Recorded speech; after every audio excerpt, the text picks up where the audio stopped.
Alis na ako. O, sige. Kasi kaso ka dyan, nakukuha lang ako requirements. O, sige, ingat.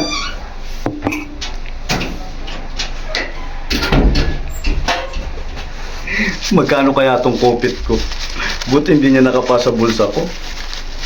Bilangin ko nga. Ay, teka lang, baka bumalik.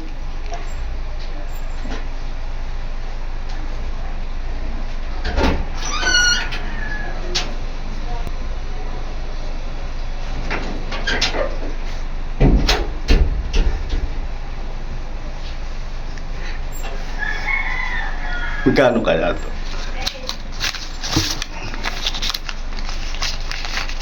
One, two. Ano yan? Pera ko yan ah. Paano ka nagkapera? Wala ka namang pera. Ha? Saan mo kinuha to? Lahat ng pera mo sa akin ah. So, Ayos ka. galing? Umalis ka na. Ang bilis mo naman makaamoy talaga.